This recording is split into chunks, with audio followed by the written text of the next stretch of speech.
boa tarde. No Sem Censura de hoje, nós vamos falar de segurança pública, de nome social, de biblioteca comunitária e de carnaval. E os nossos convidados que já estão aqui no estúdio são Luiz Antônio Aires, que é promotor de justiça, e ele vai falar sobre a milícia se associando ao tráfico de drogas. O Luiz Antônio está chegando, já num minuto a gente vai estar com ele. Estamos com Lívia Cáceres, que é defensora pública, e ela vem nos falar sobre mudança de nome de sexo nos documentos. Eu queria muito que você explicasse direitinho o que é essa convenção americana, tudo legal, vai ser ótimo. Claro. Obrigada. Prazer em tê-la aqui, Lívia. Eu que agradeço, o prazer é meu. Nós estamos com Carlos Honorato, que é pedagogo, e ele é coordenador da Biblioteca Comunitária de Rio das Pedras. Isso. Você começou a ler lá, né? Gostar de livro lá, é? É, com 9 anos. Olha só, beleza. E ele vem nos falar sobre o incentivo à leitura dentro de comunidades. E nós estamos com Igor Sorriso, nossa revelação do samba de 2012. Ele é puxador de samba da Unidos de Vila Isabel. A Vila Isabel esse ano está com Paulo Bastos, está mandando ver. É o futuro chegando, não é isso? Corra que o futuro vem aí. Isso. E ele vai comentar o desfile de 2018. Estamos com o nosso querido produtor de web, o Bruno Barros, que vai conversar um pouquinho com vocês. O maior prazer. Boa tarde a todo mundo. Boa tarde. Muito boa tarde a você que está em casa. Chegou a hora de participar do Sem Censura, gente. Para participar é muito fácil, você já sabe, mas eu vou falar mais uma vez. Hashtag Sem Censura, que é a sua mensagem, vai cair aqui no meu computador e eu vou passar para os nossos convidados. É facinho, Vera. É fácil mesmo. Olha só, vamos pedir para o Igor... Por que chama Igor Sorriso? Aí. Deve ser isso, né? É? Deve ser, né? Deve ser. Não, é um apelido carinhoso que surgiu há muito tempo com alguns amigos, porque eu sempre fui um pouco inibido, né? Sempre gostei de cantar, mas era um pouco inibido. E aí chegava, ficava só rindo, ficava no meu canto. Para de rir, cara, para de rir, você só ri. Aí ficou, meu sorriso. É bonitinho isso, a timidez que se defende pelo sorriso, né? Exatamente. Muito bom. Você pode defender o samba agora? Claro. Com quem você vai defender esse samba? Meu cavaquinista, Luizinho Crozer, tá aqui comigo hoje. Prazer em tê-lo conosco, Luizinho. Então, agora vai ser Vila Isabel 2018. Carnaval 2018. Manda ver. Corra que o futuro vem aí. Terceira escola desfilar no domingo de carnaval. Todo mundo torcendo pra Vila Isabel. Quem quer tocar o horizonte e conhecer o que virá, mergulhe fundo, o passado é a fonte. Quem nunca foi, jamais será. O fogo que arde na alma da gente desvenda mistérios e traz o saber. Forja o sonho, ilumina a mente, brilha no meu ser. O mundo gira nas voltas da vila, rodas da vida que movem moinhos. No sopro de um novo tempo, força do pensamento, descobrindo novos caminhos. O mundo gira nas voltas da vila, rodas da vida que movem moinhos. No sopro de um novo tempo, força do pensamento, descobrindo novos caminhos, destinos moldados na palma da mão. Lições da história pra se folhear, os livros inspiram a evolução. Um clique nos leva pra qualquer lugar, nas ondas do rádio ou na televisão. Na sétima arte que mostra até mais ensinamentos, efeitos, bem mais que especiais. Aventureiros cruzaram oceanos, chegaram ao fundo do mar, riscaram espaço e deram um passo maior que o homem podia imaginar. Hoje pensar em ciência é ter consciência do que está por vir. Então pra que desistir? Corra que o futuro vem aí. O povo do samba é a vanguarda popular. Bora nos macacos e no boulevard. Vem aqui aprender, minha vila tá legal. O moderno e o tradicional. O povo do samba é a vanguarda popular. Bora nos macacos e no boulevard. Vem aqui aprender, minha vila tá legal. O moderno e o tradicional. Aí sim, meus pretinhos. É um lindo samba, não é? Muito bonito. Você tá achando? Sim, tô gostando muito. O que você está achando, Carlos? Não, muito bom. Fala muito até dos bonito. livros, né? É bonito verdade. mesmo. E aí, é difícil, é enorme a letra de um samba enredo. Quanto tempo você demora para decorar? Eu perguntei isso outro dia também, mas eu fico muito impressionada. Graças a Deus eu tenho facilidade para decorar samba. Samba enredo é uma letra extensa porque é uma única música naquele evento, naquele desfile. Então, ela precisa ser um pouco mais extensa até para não ficar...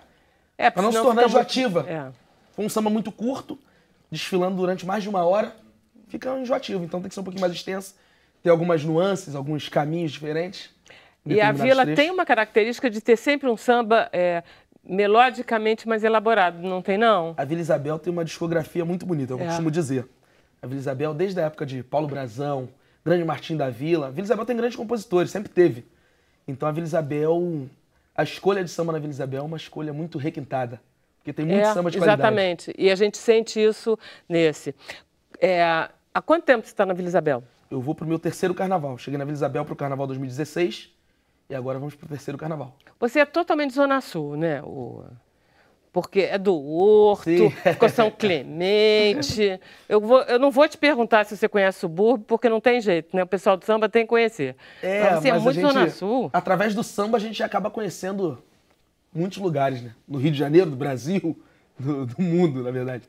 Porque o samba nos permite isso. O samba é uma particularidade nossa, mas que o mundo inteiro curte muito. Então a gente acaba conhecendo todos os cantos. Agora, você tem um registro de voz mais agudo do que muito puxador, Sim. não é isso?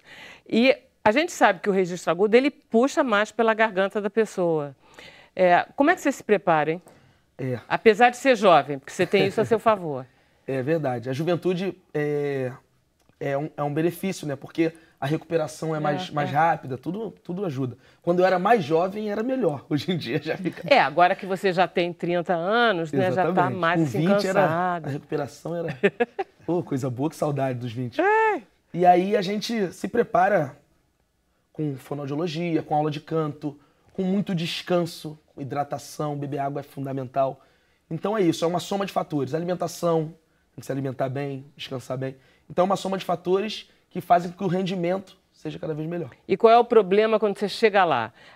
É o som que não está ajustado? Quais são os imprevistos que podem acontecer, Igor? O som sempre é um problema que pode vir a acontecer, né? Porque o som é uma máquina, então às vezes não está do jeito que a gente quer.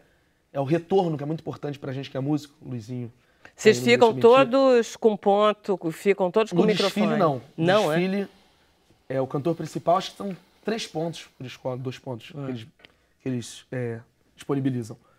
Então, eu sempre utilizo, sim, porque você escuta com mais nitidez, isso faz você cantar com menos esforço e o trabalho flui melhor. Tá. E quem é que vai junto com você? Eu tenho uma equipe muito qualificada. São 6 cantores de apoio junto comigo e 3 músicos de corda. 2 cavaquinistas e um violonista. Você estuda canto?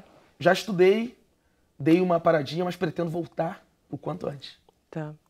Porque com esse registro que você tem, rende muito, né? Não, é importante, né? Todo conhecimento é válido. Como é que você começou no samba? Você começou sendo cantor de apoio ou não? Você já entrou para a cabeça direto por causa dessa tua potência vocal? Como é que foi? Poxa, eu comecei de uma forma tão... Foi tudo muito rápido, né? Tudo aconteceu de uma forma muito rápida. Comecei cantando em escolas mirins, em blocos de carnaval. Antes eu tinha grupo de samba com os meus amigos lá no Horto. E aí um amigo me viu e me levou pro samba enredo. Falou, você canta samba enredo. Vou te levar pra cantar samba enredo. Mandar até um beijo pro Walter, meu padrinho. E aí eu fui cantar os sambas enredo que ele fazia, né? E aí eu fui pra Mocidade Unida do Santa Marta com ele. E aí fiz o samba junto com ele, me aventurei de compositor. Fui pra quadra cantar o samba dele. O samba foi campeão e a escola tava sem cantor. Isso em 2003 pro Carnaval 2004. Aí ele olhou pra você. E aí me convidaram e falaram assim, quer ser o cantor da Mocidade, Santa Marta? Falei, vambora. Agora. Garoto, né? Tudo que é desafio a gente aceita. E a gente foi. E estamos aí até hoje. Daí eu fui criando amizade. Samba é aquele mundo que... Isso foi 2010? Isso foi 2004. Ah, isso foi Carnaval 2004. 2004? Isso, Mocidade Unida do Santa Marta. E você aí, era bem garota. Eu tinha 16 para 17 anos. E aí o samba é muito agregador, né? Então a gente foi conhecendo outras pessoas, foi abrindo contatos, e aí eu cantei no Aprendiz do Salgueiro, cantei no Boi da Ilha do Governador.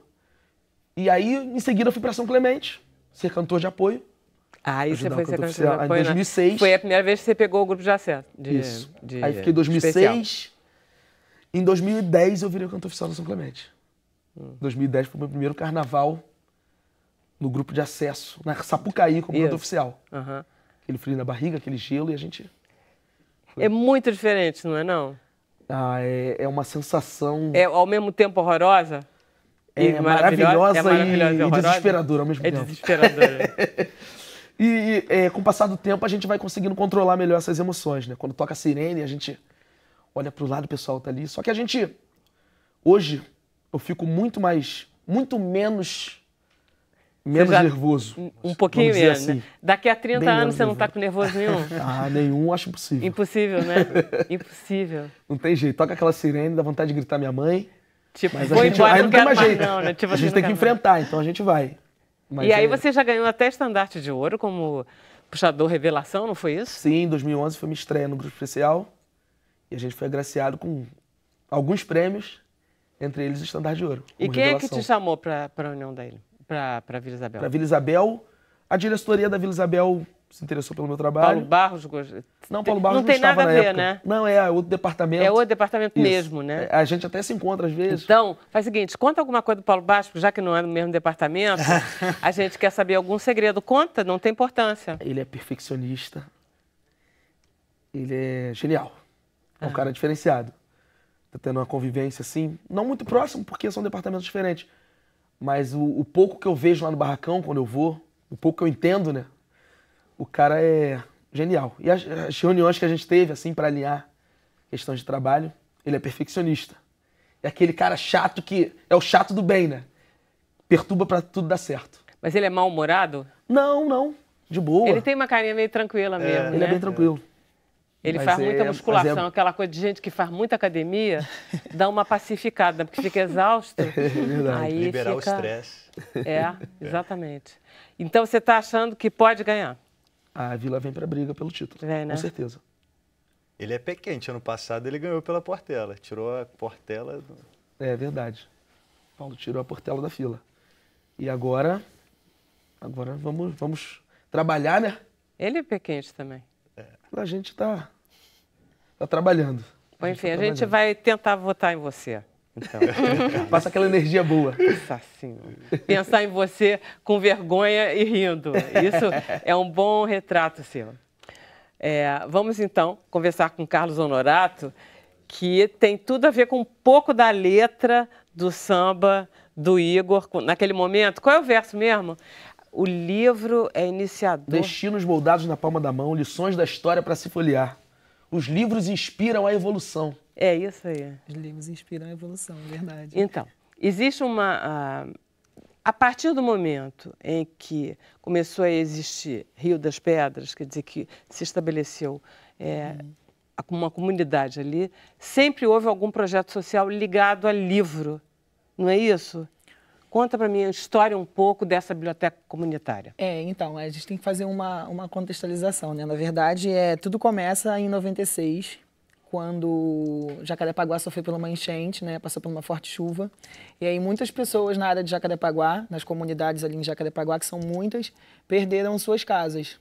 Então a prefeitura, junto com outras instituições privadas, eles já desapropriaram um terreno. Quem é que era prefeito naquela época? Quem era César Maia, não? 96? Não sei se era o Conde. César Maia Conde, naquela época, tá. E aí desapropriou um terreno e construiu ali um conjunto habitacional, com 5 vilas, né? Dentro de Rio das Pedras, que é uma comunidade enorme. E aí esse projeto começou em 96, inicialmente, para enraizar... Na verdade, que essas pessoas tivessem vínculo uma com as outras, porque elas eram de comunidades diferentes, né? Então, elas não se falavam, elas não se comunicavam muito. Então, foi um projeto inicial com atividade de artes, esporte, né? Arte e educação. E nesse projeto sempre teve uma sala com muitos livros, mas nada muito organizado em si para ser uma biblioteca. Bom, como é que você está nessa história? Você era uma aí criança eu participo, de colo? E aí, eu tenho 9 anos, de 8 para 9 anos nessa época. E aí eu vou para lá, para esse conjunto habitacional, porque eu perdi a minha casa também nesse processo. E aí eu começo a participar de todas essas ações desse projeto, né? Então, assim, eu ia para a escola, quando voltava da escola, eu passava o resto da tarde todo lá, fazendo todas as atividades possíveis. Fazia atividade de coral, de música, de artes, lia também lá, porque tinha muitos livros. E aí fiz essa minha trajetória na adolescência também, participando dos projetos. E aí, quando eu fiz 18 anos, eu entrei para a faculdade de pedagogia, e aí fui convidada pela equipe do projeto, porque assim, fiquei o tempo todo lá, né? E aí eles viram que tinha uma coisa que eu gostava de participar, eu gostava de ajudar, né? Sempre que tinha oportunidade, eu estava lá ajudando a fazer as atividades com as crianças. E aí eu comecei sendo o monitor da sala de leitura. E aí a biblioteca começa nesse período, porque 2005 para 2006, a instituição que sempre financiou esse projeto criou um programa de leitura. É a CIA, né? É, o Instituto CIA. Criou um programa chamado Programa Prazer em Ler. Né? E aí propôs ao projeto que fizesse uma biblioteca comunitária. Só que nesse mesmo período, o projeto já estava se moldando para ser um espaço de leitura. E aí a gente, né, entrou, né, dentro desse formato deles. E a biblioteca tem o nome de Wagner Vinícius, Biblioteca Comunitária Wagner Vinícius, que foi um jovem que foi um dos primeiros a doar livro para o espaço. E ele faleceu num acidente de carro. Você conhecia? Conhecia. Ele morava próximo. Era um garoto da sua idade, não? Um cara mais velho? Talvez ele fosse uns 2 anos mais velho. Tá, ele faleceu muito novo. E ele aí, dava livros? Ele doou os livros dele para a biblioteca, para o espaço. E aí, assim, foi uma forma de homenageá-lo, né? Colocando o nome dele, o nome da biblioteca. E aí a gente fez uma votação na comunidade, né? As crianças na época e os jovens, eles puderam sugerir nomes e também foi sugerido o nome do Wagner, uma forma de homenageá-lo. E aí, assim, o nome é do uma comunidade de que tamanho, hein, Carlos? Populacional? Quantas pessoas mais ou menos tem? Olha, eu acho que nós já passamos de 60 mil habitantes. Tá, é bastante eu não vou saber o número exato, mas é uma comunidade bem grande. É grande. E você conhece todo mundo, né? Nessas alturas. Assim, todo mundo. Todo mundo, mas assim, as crianças do E todo mundo conhece você. Você as crianças me conhecem bastante. Se eu, por algum motivo, me atraso, eu não estou na biblioteca, eles vão na minha casa me chamar. Tio Carlos, a biblioteca está fechada. Ou então, minha mãe está em casa. Tio Carlos, você levou a chave, tio Carlos. Não, às vezes minha mãe me liga, olha, as crianças estão atrás de você. Eu falo, eu já estou na biblioteca. Né, tem esse vínculo. O espaço é bacana? É um espaço bacana. A gente hoje tem um acervo de livros catalogados de 5 mil livros, aproximadamente, e temos mais livros para classificar e catalogar, né? Um espaço aconchegante, um espaço onde tem tatame, onde tem puff, almofada. É um espaço bem legal e as crianças Agora, ficam conta assim, como é que você começou a gostar de livro. Por que você começou a gostar de livro? Porque é estranho, né? Não sei como é que vocês são. Nunca estão muito ligados à escola. Às vezes está ligado a um professor, mas nunca está ligado, assim, que passam na escola. Então, assim, na escola eu tive uma experiência até que bacana com a leitura, mas assim, a leitura é um pouco direcionada, didatizada, né? Aquela coisa de ler para fazer prova.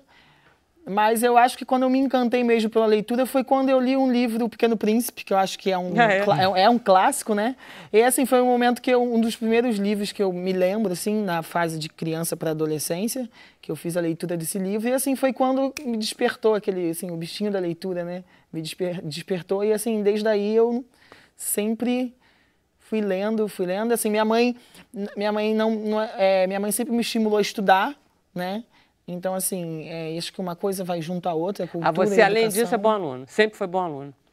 Acho que sim, bom aluno, Sempre fui bom aluno e, assim, aí minha mãe sempre me estimulou e aí, até então, e encontrava sempre esse estímulo de estar participando de coisas culturais no projeto, porque, assim, o projeto é onde a gente tinha oportunidade, né? A gente sabe que dentro de comunidade, os direitos básicos, nem os direitos básicos eles aparecem, né? O poder público, infelizmente, não olha para as comunidades. Então, assim, toda comunidade carece de saúde, de educação e cultura, né? E então a gente acredita que tendo a biblioteca comunitária é um espaço de promoção de cultura. Se não é o poder público que olha para a biblioteca, é o Instituto CIA ainda que continua? Então, atualmente nós temos ainda, hoje o financiador é o Instituto CIA, só que a gente não tem nenhum outro tipo de financiamento. Boa tarde, Carlos, me ouvem no estúdio? Sim. Sim, claro. É Deus. Deus falou com a gente. Falou agora. A gente não tem nenhum financiamento público do governo. A gente... Sim. Eu vou fazer um intervalo, eu acho melhor, estou achando meio esquisito isso. Vocês em casa também devem estar achando, agora a gente está surpreendido. Vamos fazer um intervalo? Sim, tudo bem. Vamos fazer um intervalo, a gente volta já já.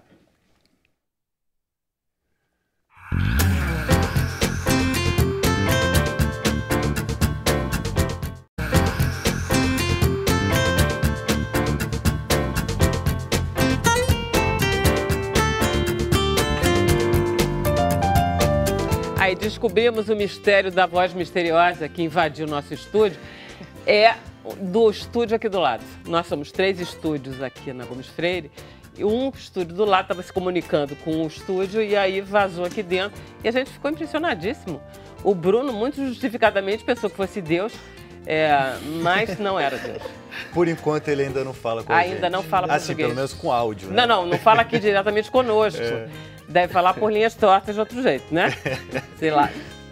Por favor, Bruno, temos perguntas? Tem sim, olha aí. Belém do Pará tá mandando boa tarde pra gente aqui. Luan de Pereira, do Belém do Pará. Oi, Luan. Égua. Carlos Domingos do Maracanã, ele disse que esse ano a Vila vai surpreender na Avenida. Tá certo, como por um acaso ele mora ali no Maracanã, por um acaso ele é da Vila. Não, é a característica do Paulo Barros, né? Toda vez que ele tá na Avenida, se a escola que ele tá tomando conta, o público espera a surpresa. O pessoal fica na expectativa, né? Mas o Carlos tá certo aí, a gente vai surpreender. Você não conta nenhum segredo. Segredo, né? E aí tem também uma pergunta, Vera, para o Carlos, que é da Mônica Macabu. Ela quer saber qual a importância da sua bicicleta, da sua biblioteca, tá integrada à Rede Nacional de Bibliotecas Comunitárias. Eu ia falar disso, né? As bibliotecas comunitárias, como elas não têm recurso financeiro público, né? Elas se articulam em rede, né, em grupo, para estarem pleiteando algum tipo de recurso para elas sobreviverem. Então, assim, aqui no Rio de Janeiro, a gente tem uma rede de bibliotecas, aqui na cidade do Rio, a gente tem uma rede de bibliotecas chamada Conexão Leitura, que são bibliotecas que atuam em várias comunidades na cidade do Rio, na Zona Norte, Zona Oeste e Zona Sul.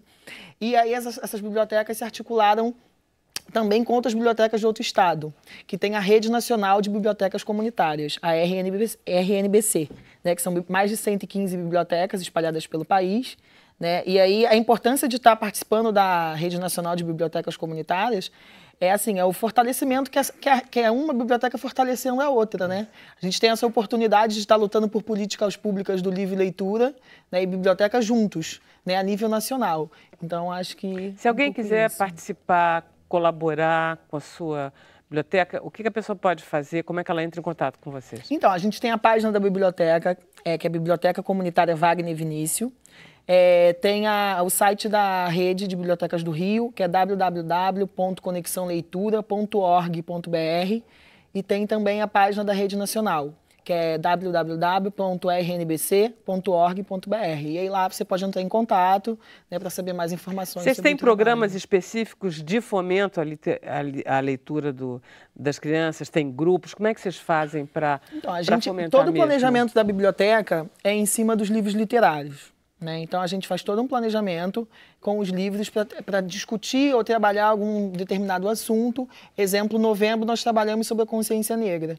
Então, nós separamos somente livros de escritores brasileiros negros e escritores africanos, para valorização, né, desses escritores e dessas histórias negras. Aí tivemos alguns convidados que falaram sobre a importância a tradição e a importância das tranças, né?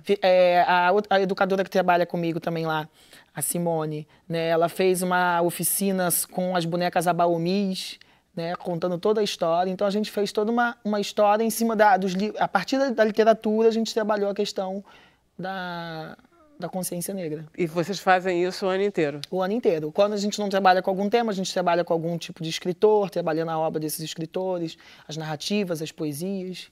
Maravilha. Parabéns. Qualquer coisa, estamos aqui. Obrigada. Vamos conversar com Lívia Cáceres, que é defensora pública. Eu estou muito interessada. Vai ser ótimo que o Luiz Antônio ainda não chegou e que a gente vai poder fazer milhões de perguntas para você. Eu queria... Bom, primeiro explica para mim do que a gente vai falar. A gente vai falar um pouquinho sobre a opinião consultiva número 24. É uma decisão da Corte Interamericana de Direitos Humanos, que é bastante inovadora, é importante para o Brasil, para todas as Américas, porque ela trata pela primeira vez no âmbito do sistema interamericano de direitos das pessoas transexuais. Então, vamos lá, que tem que ser um por um. O que é opinião consultiva? Mas eu acho melhor você começar ao contrário. Tá. O que é o Comitê Interamericano de Direitos Humanos? A gente tem, globalmente, sistemas internacionais de proteção dos direitos humanos. Esses sistemas são parecidos com o judiciário que a gente tem no interior dos países. Eles são voltados para produzir decisões, comandos para os estados, para os países, destinados a reparar alguma situação violadora de direitos humanos ou promover, fomentar políticas públicas de Existe proteção. um lugar central desses comitês no mundo? Tem vários sistemas, né? Tem pelo menos 3 que a gente pode pensar como referências, que são o sistema global, que é a ONU, a Organização das Nações Unidas, tem o sistema africano e tem o sistema interamericano, que é o da OEA, Organização dos Estados Americanos, que nos toca aqui porque nós estamos dentro do continente americano e o Brasil aderiu à Carta da OEA, que é esse primeiro pacto das Américas para construir esse sistema. São sistemas que foram surgindo depois da Segunda Guerra Mundial por conta de uma preocupação global com outros níveis de proteção de direitos humanos que não tivessem limitados aos governos dos países. Maravilha, ou seja, a gente tem todo um sistema judiciário no Brasil funcionando com penalidades, com leis, regulamentações.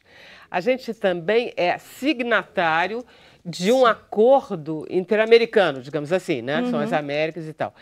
Esse acordo que a gente assinou, o Brasil como Estado, ele é mais importante do que o nosso sistema judiciário?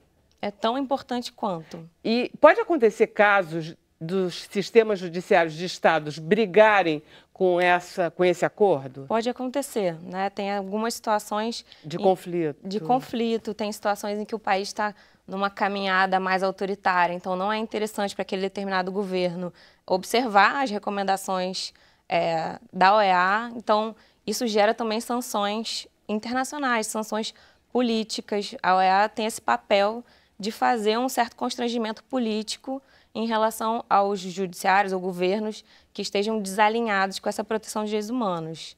Mas não chega a ser também um sistema que é igual ao judiciário interno. Claro, claro. Né? Que a gente tem uma decisão de um juiz que tem que ser cumprida, que tem que ser mais cumprida. política. Exatamente. Né? Em relação aos direitos humanos e aos direitos das pessoas trans, é muito importante você ter um conselho interamericano? É muito importante, muito importante. Por quê? Porque a gente observa que nos sistemas internos, nos ordenamentos jurídicos internos, ainda não existe praticamente leis, no Brasil esse é um dos casos, sobre direitos, proteção e reconhecimento das pessoas transexuais, pessoas transgêneros, pessoas travestis. Então, embora aqui nas Américas a gente tenha já, em outros países, um avanço substancial, por exemplo, na Argentina, que tem uma lei que é modelo para o mundo inteiro, no Brasil a gente não tem nada sobre direito ao nome, registro civil de pessoas trans. Quer dizer, o máximo que a gente tem é tipo casamento com pessoas do mesmo sexo. Isso. É o máximo que a gente tem em termos de liberação. E mesmo assim é um reconhecimento judicial, né? Porque veio através de uma decisão do STF, não é uma lei que modificou o Código Civil brasileiro. Tá, mas assim mesmo você pode chegar lá com seu parceiro, sua parceira e casar. Sim. Já é alguma coisa. Em relação a esse registro oficial nos documentos do país, do nome social, é assim que a gente chama, né? Isso vai ser imperativo? Isso é imperativo. A gente já pode extrair isso da própria Constituição brasileira. A dificuldade da ausência de uma lei é que ela torna a situação da pessoa trans muito insegura do ponto de vista jurídico. Porque alguns juízes, alguns órgãos judiciais, alguns registradores já entendem, com base na Constituição, de maneira correta, que a pessoa trans tem a possibilidade de chegar num cartório e retificar o seu nome. Só que são pouquíssimas pessoas que têm esse entendimento já mais avançado, com base na Constituição, que é uma norma muito geral, né? A gente pode entender que a dignidade humana está protegida na nossa Constituição e ela autoriza esse tipo de posicionamento. Só que, em razão da ausência de uma lei geral, né, uma norma nacional que trate da questão, tem outros juízes, outros órgãos, outros serviços públicos que vão entender o contrário, que diante da ausência de uma disposição específica... Eu faço o que eu quero. Eu faço o que eu quero. Tipo, eu digo não, se o cara chegar lá e dizer trans, não vou te registrar. Exato. Como Janete, de jeito nenhum, você vai continuar João. E a cara da menina... Não vou te tratar de Janete, vamos supor. Você está numa consulta médica sendo chamada por um nome que te ofende, você não se sente bem naquele lugar. Não, e todo mundo olhando.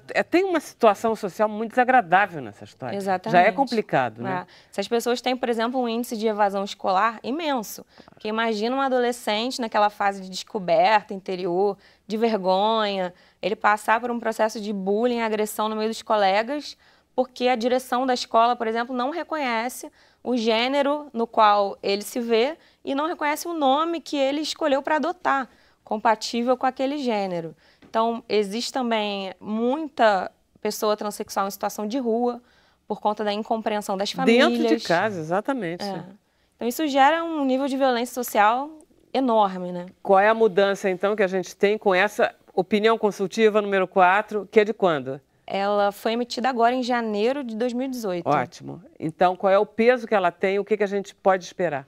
A gente pode esperar, primeiro, que o nosso Congresso aprecie a Lei João Nery e, de uma vez por todas, é um projeto de lei que tramita no nosso Congresso há muito tempo e leva esse nome em homenagem ao primeiro homem trans brasileiro, né? O João Nery, que tem livros publicados, é um intelectual importante da população trans. Tem uma história sensacional. Incrível, incrível. Uma referência para todas as pessoas no Brasil que lutam pelos direitos humanos. O João Nery é uma referência.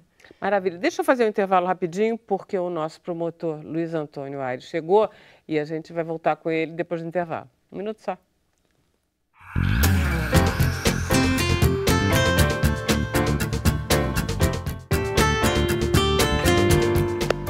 Estamos de volta, estamos finalmente com o promotor. Prazer em tê-lo aqui, promotor Luiz Antônio Aires. Prazer é todo meu, agradeço a paciência que tiveram comigo.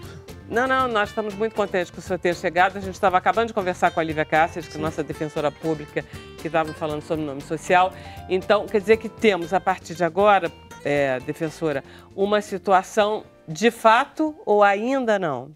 Ainda não, ainda né? Não. A gente tem um avanço no sentido de uma proteção normativa mais forte, porque hoje a gente tem uma posição da Corte Interamericana dizendo que é obrigação de todos os estados signatários da Convenção Americana de regular o processo de mudança documental, de transformar esse processo em algo gratuito, rápido e desburocratizado, ou seja, simples. O que a senhora aconselha a um trans fazer em relação aos seus documentos? Bom, a gente orienta as pessoas a procurarem a Defensoria Pública. A gente já tem alguns fluxos bem acelerados de retificação desses documentos, principalmente aqui na capital do Rio de Janeiro, em que tem uma parceria muito importante com a Justiça Itinerante, especializada na erradicação do subregistro. A gente consegue essas decisões já com muita rapidez e de uma maneira mais simples, mas para as pessoas que estão em outras comarcas, em outras cidades do nosso estado, ou até em outros estados do Brasil, a gente orienta que se procure a Defensoria Pública, existe Defensoria Pública em todo o país, para se orientar, saber o passo a passo para essa retificação dos documentos e até para proteção em outras situações, em acesso à saúde, à educação, né, como a pessoa utilizar seu nome social como consumidor ou num banco de uma faculdade. É importante, então. Então, todo mundo da Defensoria Pública. Eu acho lindo o nome, Defensoria Pública. A gente se sente defendido, se sente realmente defendido. Que bom, que bom. Promotor, desde 2005, o senhor vem estudando qual é o papel dessas organizações paramilitares que estão agindo em comunidades carentes. O senhor tem dado várias declarações nos jornais ao longo dessa semana por conta desses conflitos. Eu queria que o senhor me dissesse mais ou menos como é que o senhor está vendo o quadro agora dessa associação milícia-tráfico de drogas. O quadro é extremamente preocupante na realidade atual. A milícia é um fenômeno que começou a ganhar notoriedade no ano de 2005, realmente, e uma parte, inclusive, da classe política defendia a existência da milícia como sendo uma autodefesa comunitária, que se oporia ao tráfico de drogas. E em 2006 entrou a milícia de Campo Grande, a então autodenominada Liga da Justiça, na área de Santa Cruz, e a gente começou esse trabalho, então, junto com a DRACO, Dr. Cláudio Ferraz, à época, começamos a fazer esse trabalho contra a milícia. Num primeiro momento, nós tivemos algum sucesso, porque a forma de agir da milícia era muito violenta, deixava muito rastro para a investigação, era uma exibição pura de poder mesmo, de tomada do território. Então, naquele primeiro momento, foi mais simples fazer uma investigação, um levantamento de dados para se conseguisse começar a fazer prisões. Começamos essas prisões a partir do ano de 2008, 2009, 2010. 2010 tivemos muitas prisões, com a criação do Ministério Público do GAECO, e tivemos muitas prisões não só na Zona Oeste, como também na área de Jacarepaguá. Enquanto isso, a milícia se estabelecendo em mais e mais territórios. Sim, sim, pois é. Nesse momento, nós conseguimos fazer uma pausa nessa expansão territorial. Tá. Só que a partir daí, a partir de 2011, a milícia percebeu que a forma como estavam agindo, de forma tão extensiva, não estava dando certo.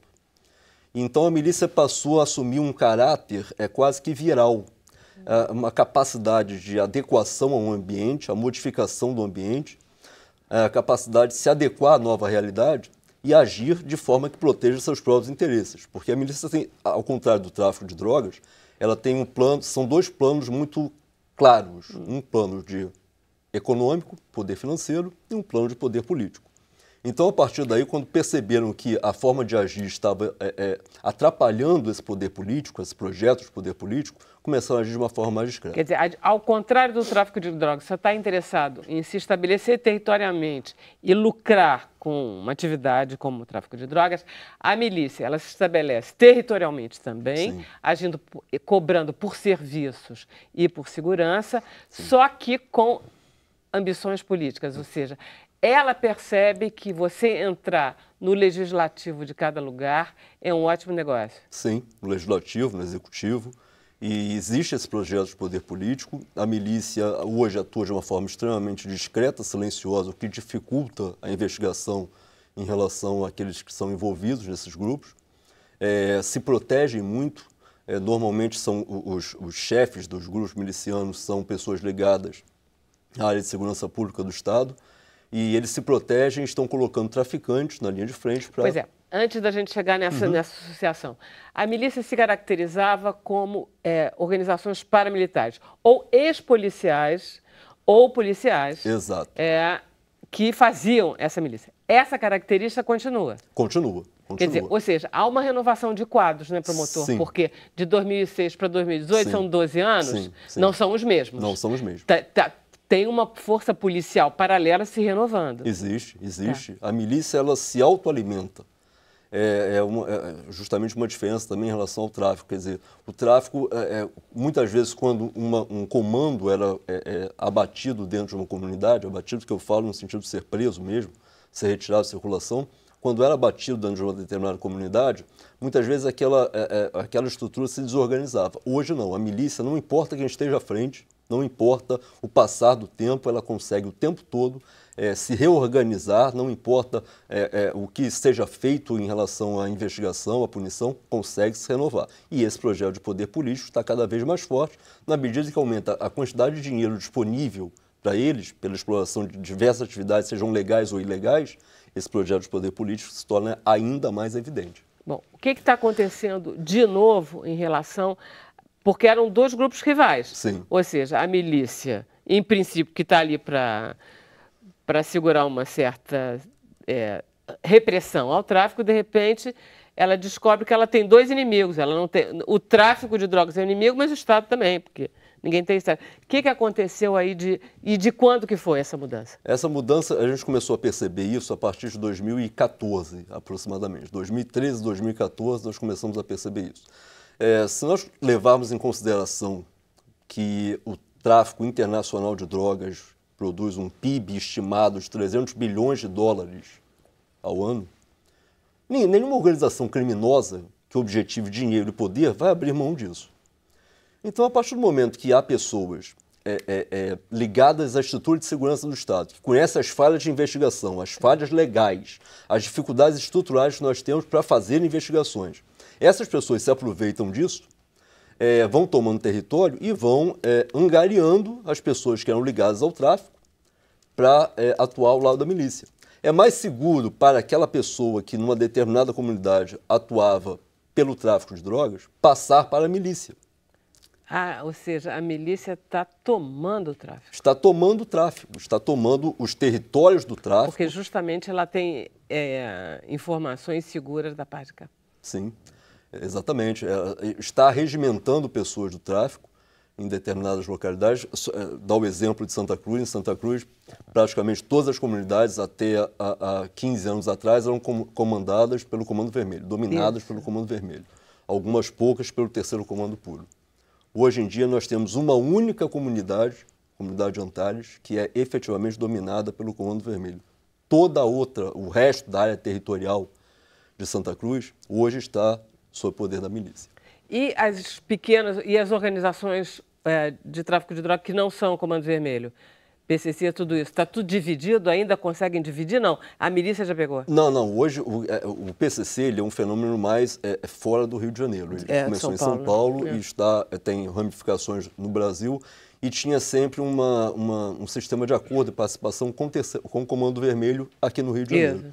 Só que o Comando Vermelho está perdendo muita força e os grupos menores, TCP, ADA, estão se associando à milícia, preferem se associar à milícia para não ter que guerrear contra o Comando Vermelho e perder território para o Comando Vermelho. Quer dizer, todos esses problemas que a gente está vendo de violência em todas essas comunidades, como Rocinha, como o que foi Cidade de Deus, tudo isso é milícia e droga? Não, ou é milícia e polícia? Nós podemos dizer hoje que as comunidades da Zona Oeste, em sua grande maioria, a partir de Jacarepaguá até Santa Cruz, estão sob um grande domínio da milícia. O tráfico de drogas nessas áreas diminuiu bastante a sua área territorial, a sua capacidade de ocupar espaço diminuiu bastante. Agora, por exemplo, na Cidade de Deus ainda não houve uma ocupação da milícia, nós não temos informação disso. Não houve ocupação da milícia no Complexo do Alemão, até agora. O que está acontecendo na Cidade de Deus, então, nesses dias agora? Na Cidade de Deus, a impressão que nós temos é que realmente é uma guerra de tráfico. Tráfico contra tráfico? Tráfico contra tráfico, porque eles tentam o tempo todo tomar o comando, coisa que a milícia não faz. A milícia age de uma forma mais inteligente, ao invés de guerrear contra si própria, elas preferem fazer um acordo para conseguir dominar aquele território e alcançar o poder financeiro e político que pretendem. O que aconteceu durante as UPPs? Porque a gente tem a sensação que estava tudo adormecido e que estava tudo protegido da mídia e de nós por algum acordo que a gente não entendia. E que agora, com o fim das UPPs, é como se a coisa estivesse estourando e com uma violência muito mais intensa. Sim, é verdade. Uma impressão pessoal minha, da análise que eu faço da evolução das milícias e essa relação com o tráfico, eu tenho a impressão que a UPP, como política de segurança pública, teria sido uma boa ideia, mas que ela precisava ser complementada por uma série de providências que nunca foram adotadas. Providência de ocupação cívica das comunidades, presença do poder público nas comunidades. A gente tinha a sensação, pelo menos pelas notícias que nos chegavam na imprensa, que isso estava acontecendo. Sim, num primeiro momento aconteceu, mas com o passar do tempo, aí há uma série de fatores que interferem nisso. A partir do momento que as empresas não recebem apoio, por exemplo, do poder público, entram no primeiro momento, mas não mantêm o interesse de continuar lá. Então acaba saindo. Então a impressão pessoal que eu tenho é que a UPP foi uma boa ideia como política de segurança pública, como primeiro passo de uma política de segurança pública para modificar a questão da segurança no Rio de Janeiro, mas que infelizmente com o passar do tempo ela não conseguiu atingir seu objetivo por falta de atuação também do poder público nessas comunidades. Outra coisa que eu queria perguntar para o senhor é respeito à Angra dos Reis, toda essa região, porque de repente eu estava vendo números e o aumento da violência de homicídios em Angra dos Reis foi assustador. E não tinha nada que pudesse justificar por que naquela comarca ali tinha um aumento de violência. O que acontecia efetivamente? Era a milícia se instalando? A informação que existe disponível é que a milícia hoje ocupa essa milícia de Santa Cruz, que é a principal do Rio de Janeiro, a maior. Existem várias outras em várias localidades, mas que se reportam a ela, até porque não há interesse de conflito por parte de ninguém. Então essa milícia ela exerce um poder territorial que iria da área de Realengo, Bangu, até a Costa Verde, Angra dos Reis, já com penetração na Baixada Fluminense. Caramba! Então a ideia, passando por Itaguaí, por Mangaratiba, Paracambi, Seropédica.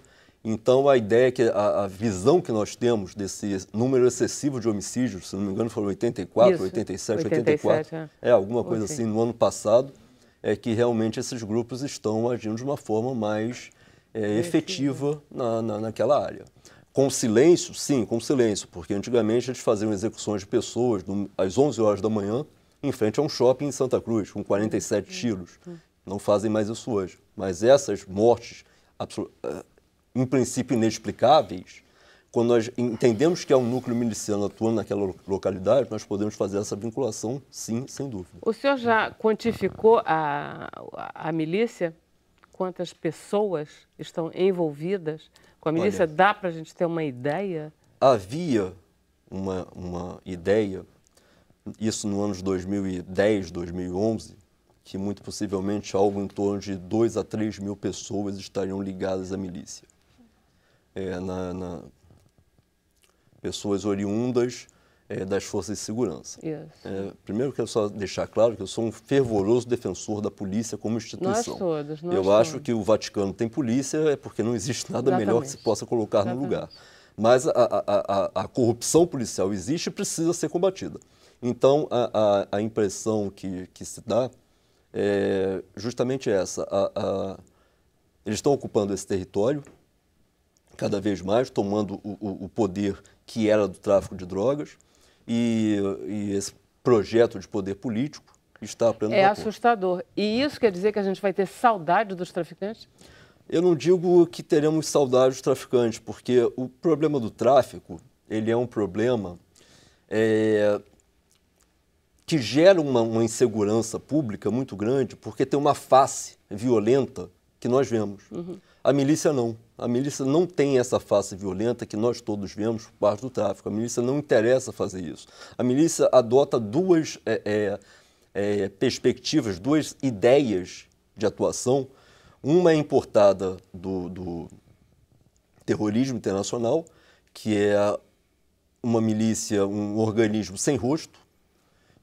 Se nós pegarmos a questão do terrorismo internacional nos anos 70... né? A disciplina militar, a disciplina policial serve para isso. Sim. E se nós pegarmos isso nos anos 70, nós tínhamos rosto no terrorismo internacional. Não, o traficante precisa aparecer, a milícia não. A milícia não interessa aparecer. Eles preferem agir de uma forma silenciosa. E aí é outro exemplo, exemplo das máfias da Europa, no leste da Europa, que também agem de uma forma muito silenciosa.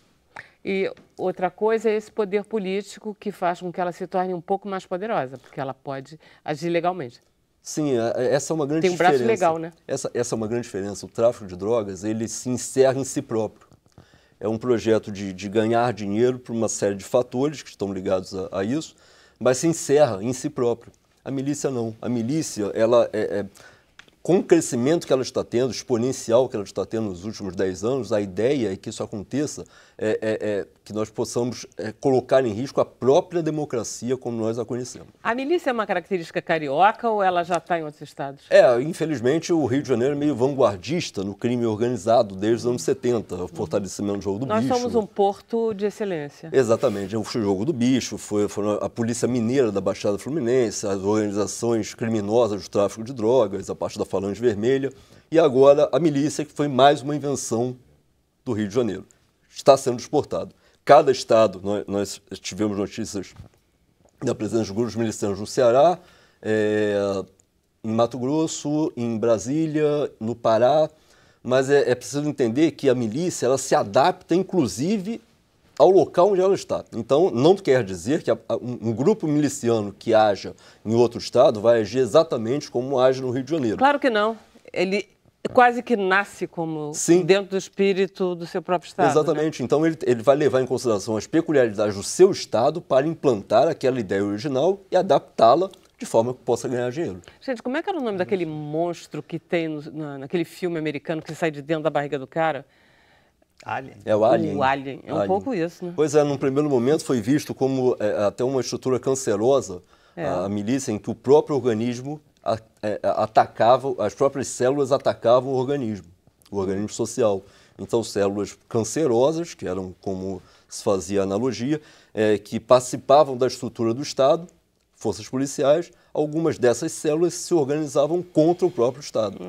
Então, existe ainda essa metáfora, sim, mas nós podemos acrescentar a questão da viralidade, Infelizmente, nós não temos, na nossa legislação, na nossa estrutura atualmente, uma vacina ou um remédio para combater eficazmente esse crescimento da milícia. O mal está dentro de nós, né? Diga uma coisa, o senhor está sendo ameaçado pelo seu estudo, pela sua atuação? Não, agora, dos últimos dias, em razão dessas reportagens que foram veiculadas, surgiram algumas ameaças e tal, mas nós estamos monitorando isso com muita tranquilidade e muita calma, porque nós temos um trabalho a ser feito e quem faz o trabalho não sou eu, quem faz o trabalho é o Ministério Público, quem faz o trabalho não é o delegado A ou B, é a Polícia Civil, quem faz o trabalho não é o juiz A ou B, é a magistratura. Então nós, claro, vamos monitorar essa movimentação a partir de agora, mas todos entendem que quem faz o trabalho não é o promotor A ou o promotor B, é o Ministério Público como um todo. Maravilha, eu queria agradecer muito a sua presença aqui, Eu agradeço muito. A presença da defensora Lívia Cáceres, a presença do nosso pedagogo Carlos Honorato, do nosso Igor Sorriso. Deixa eu pedir para vocês continuarem conosco no Facebook, né, Bruno? Porque aí, inclusive, todas as perguntas que a gente não conseguiu fazer, a gente fará tanto à defensora quanto ao promotor. E a gente vai pedir, então, ao Igor que ele cante. Vai ser um outro samba enredo? Sim. Qual vai ser? Vamos cantar o samba de 1988. Cara, você foi lá atrás mesmo? Sim.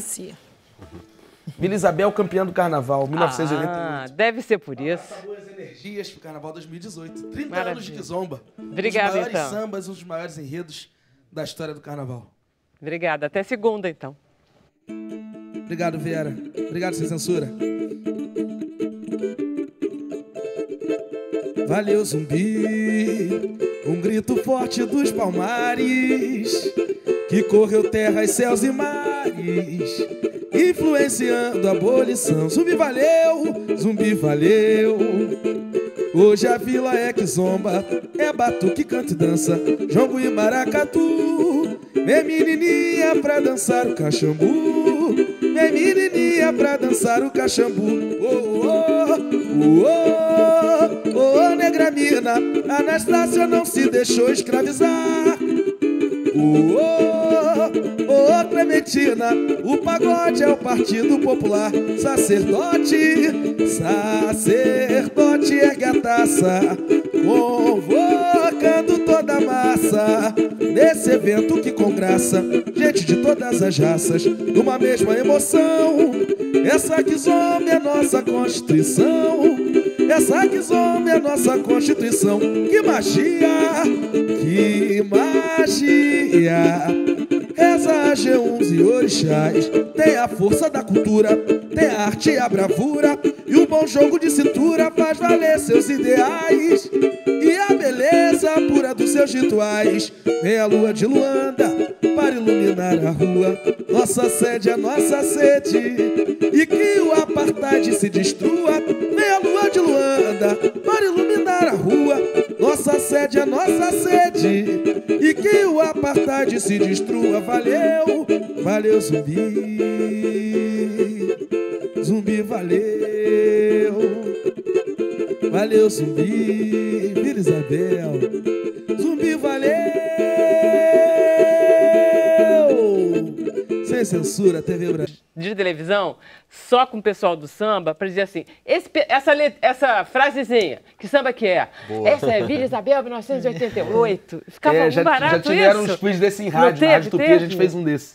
Foi muito legal. E é uma delícia, né? Porque Muito você fica bom. brincando. Bom, enfim, Pergunta pronto. sobre a própria escola. Pois é, Vários diversos carnavais antigos, atuais. Deve ser muito divertido ver. Fazer um vestibular. Olha aí, Vera, tem um relato aqui, eu não vou dar o nome dela porque, enfim, eu acho que pode ser perigoso, mas ela postou publicamente. Ela fala que ela tem um rapaz que diz fazer a segurança na rua, na moto, na casa dela, e todos os meses ele pede um valor em cada casa. Ela paga por medo. Isso é certamente um caso de milícia. Ela pergunta o que ela pode fazer. Sim. A forma mais adequada de denunciar sem se expor é utilizar o nosso disco ouvidoria. Ligar para o número 107 ou entrar na página do Ministério Público, www.mprj.mp.br, tem lá a área do disco ouvidoria, e mandar uma notícia anônima, se ela preferir, ou se quiser se identificar também, mas mandar essa notícia anônima, porque com essas notícias anônimas, hoje em dia, a melhor ferramenta que nós temos para cotejar esses dados e fazer um mapeamento de onde está atuando a milícia, para depois, então, entrar com ações efetivas de polícia e de combate à criminalidade. Então, a sugestão que nós damos, no primeiro momento, sempre que há um caso de milícia, entrar em contato com o Ministério Público através do Disque Ouvidoria, o nosso número 107, para ligação. O Ministério Público do Estado do Rio. Do Rio de Janeiro, isso, Ministério Público do Estado do Rio de Janeiro. E o nosso site é www.mprj.mp.br e lá tem o link para fazer a denúncia. Ela pode ser anônima ou não, os dados são absolutamente preservados. E é a partir dessas informações que nós recebemos é que nós podemos fazer um projeto de segurança para tentar debelar essa presença da milícia na nossa cidade. Serve para esse caso dela e para todos os outros. Sim, para todos os outros, para todos os outros. Tem uma pergunta do Francisco Eduardo. Ele quer saber se a pessoa que altera o nome tem os bens registrados em cartório, como com seu nome inicial, por exemplo, registro de imóvel, PTU e PVA, se eles são alterados também para o novo nome, que condiz com o novo sexo. Essa é uma dúvida comum. O que é importante explicar para as pessoas é que a identidade civil do transexual ou da transexual que alterou o nome, ela não vai mudar como um todo. A pessoa permanece com o mesmo CPF, então para a Receita Federal é a mesma pessoa, ela vai permanecer com o mesmo número do documento de identidade.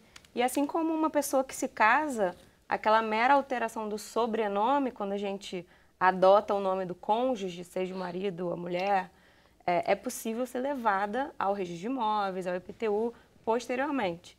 O primeiro documento a ser modificado é o assento de nascimento da pessoa, que é o nosso primeiro documento, a certidão de nascimento. Com a nova certidão de nascimento, aquela pessoa vai poder buscar todos os órgãos públicos, o DETRAN, vai transformar o seu histórico escolar, por exemplo, vai aproveitar, pedir que a escola corrija, que a faculdade corrija o diploma, e assim ela vai poder corrigir essa questão de todos os... Mas corrige mesmo, ou seja, o nome antigo, ele desaparece? Desaparece, ele só vai ficar lá no livro do Registro Civil de Pessoas Naturais para consulta mediante autorização judicial. Então, só pode ser acessado esse passado por uma questão de privacidade, que foi uma questão que a Corte Interamericana frisou bastante, que isso só pode ser acessado mediante autorização judicial. Então, esse dado fica registrado, mas de maneira sigilosa. E como que isso... Eu lembro uma história que eu vi desse João Neri, que é o que vocês estão propondo, o seu autor, o nome da lei em homenagem. Ele é formado em psicologia e ele teve que trabalhar a vida inteira fazendo bicos de pedreiro, de outras, por não poder usar o nome dele. O nome dele, que não batia João, com o registro. Exatamente. Ele perdeu a história que ele tinha de formação, de qualificação. Justo. Tem uma pergunta aqui da Júlia Guarilha. Pergunta aí para o Carlos como a biblioteca comunitária pode contribuir na comunidade para se enfrentar os problemas causados pelas questões colocadas aqui no programa: violência, milícia, intolerância de gênero e etc. Então, a biblioteca comunitária, no geral, né, a gente trabalha com os livros literários, a gente acredita que a literatura, primeiro de tudo, é um direito humano, né, que deve ser todos os cidadãos deveriam ter direito, e esse é o papel da biblioteca. E a gente trabalha com a literatura porque a gente acredita que a literatura é um instrumento de transformação, né? A literatura, ela possibilita o diálogo, a reflexão, né? E acho que todos esses assuntos, acho que o livro literário, de alguma maneira, ele pode ajudar as pessoas refletirem sobre tudo isso e tomarem outros caminhos, outras decisões. A biblioteca é dirigida apenas para crianças? Pergunta da Sandra. Não, a biblioteca, as atividades de leitura são direcionadas para as crianças e jovens, mas a biblioteca é aberta para a comunidade toda, né? E com empréstimo de livros para criança, adulto e jovem. Tem livro para todas as idades. Eu sempre fico querendo saber quais são os livros mais pedidos, mais procurados. Então, depende da época, assim, quando tem esses filmes, né, baseados em livros, a galera adolescente vai toda pra lá pedindo esses livros, né? Tá. Mas 50 Tons de Cinza, já entendi. Já passou essa fase. Pois é. Mas ano passado nós fizemos um levantamento das crianças que mais leram e premiamos essas crianças com medalhas. Que legal. Né? E aí foram 2 irmãos que foram os que mais levaram livro emprestado durante o ano. Eles levaram 89 livros. Uau! Caramba, já fiquei com inveja. Durante o ano? Durante o ano. A gente nunca tinha feito esse levantamento na biblioteca. Ótima a gente ideia. fez, foi bem bacana. Aí a gente premiou com umas medalhas e tal, foi bem legal. Cada um 89 ou os dois 89? Então, porque como eles são de uma família muito grande, né? eles são de uma família bem grande. Então, cada criança tem direito de levar até 5 livros, né? Por período de empréstimo.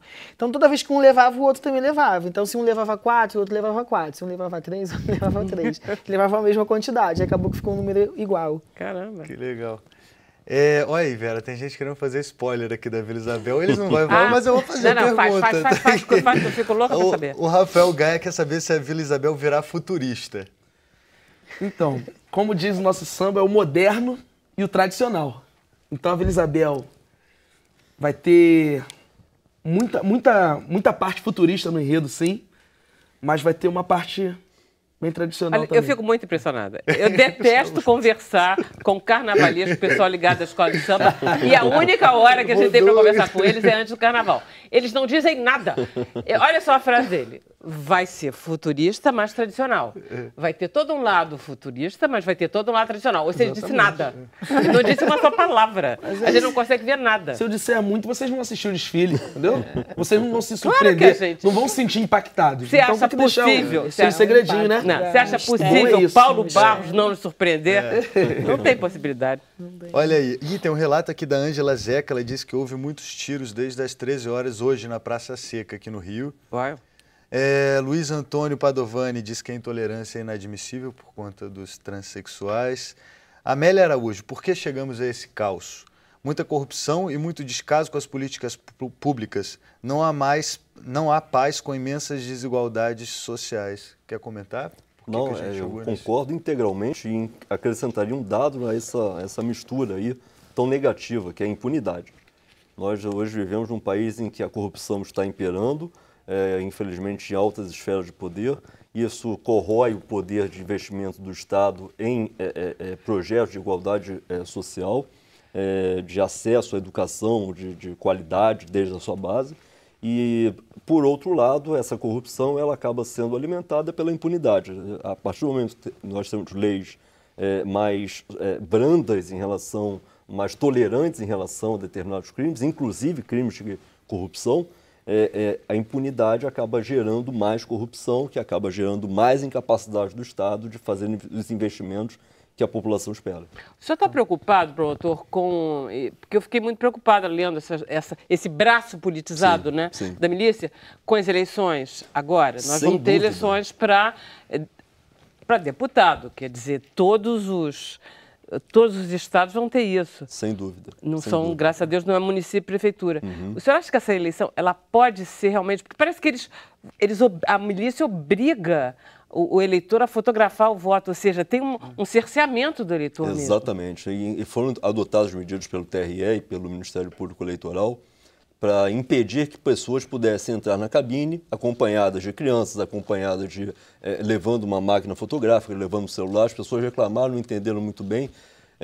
Mas isso é um desrespeito à minha liberdade, mas a ideia é justamente proteger essas pessoas que não têm possibilidade de fazer um voto livre, porque são coagidas. Então, exatamente, esse é o grande problema que nós temos. E nas últimas eleições, eles vêm investindo pesadamente em várias pessoas inclusive que não são originariamente ligadas à milícia, estão investindo em novos políticos profissionais, digamos assim, e o crescimento, a capacidade de investimento que eles têm seguramente levará a um crescimento da sua representatividade no Legislativo e no Poder Executivo. Santo Deus. Olha só, tem o Daniel Lopes aqui falando que o ministro da Defesa disse que o sistema de segurança do Brasil está falido. Ele fala, isso todo mundo sabe, mas o que pode ser feito para tornar as cidades mais seguras? Agora saiu o projeto de segurança do Ministério da Justiça e realmente não há nenhuma dúvida que nós vivemos um momento de insegurança absoluta.